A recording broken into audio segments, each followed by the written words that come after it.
Hey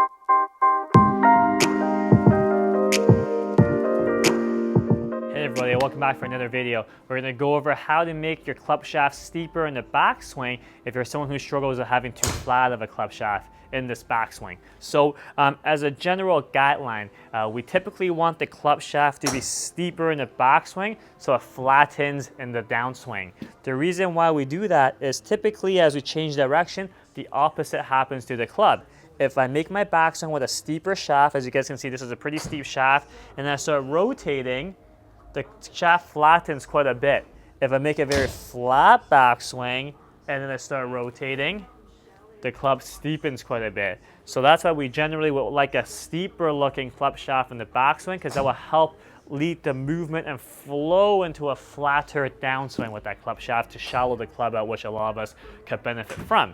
So to do this, there's a couple different ways, okay? One I prefer, one I don't prefer.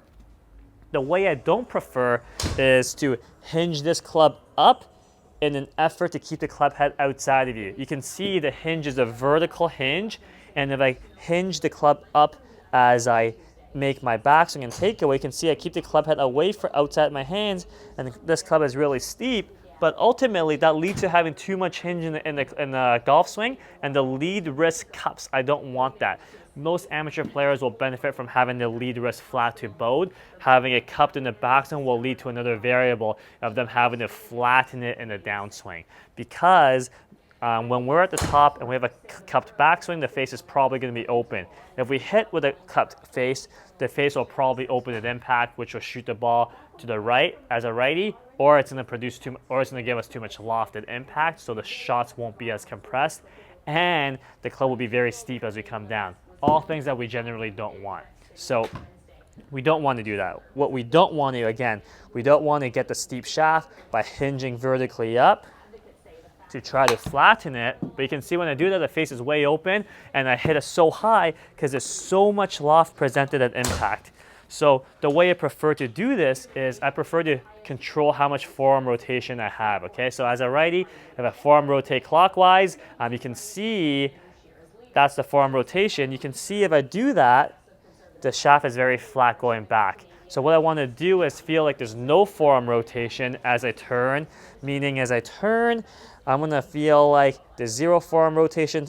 Face may feel closed, but you can see at lead arm parallel, the glove logo faces the wall in front of me. The glove logo is not facing to the ceiling.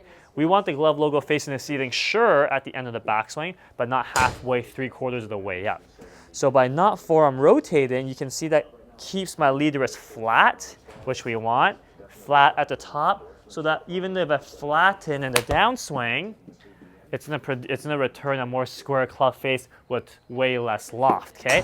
We want to be able to do that so that we can hit straightish shots with more compressed hits, so that we get the ball speed and we get the distance. So again, what we're going to do is to make the shaft steeper, you can see no forearm rotation. Let's say lead arm parallel. The club, if I draw a line down, the club points inside the ball line or at the ball.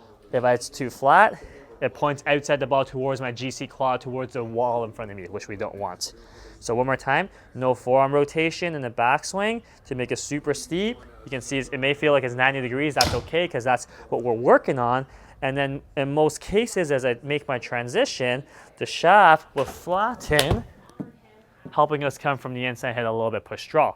So hope that makes sense. If you're someone who struggles with having a club shaft go back too flat, work on this by making sure there's no forearm rotation.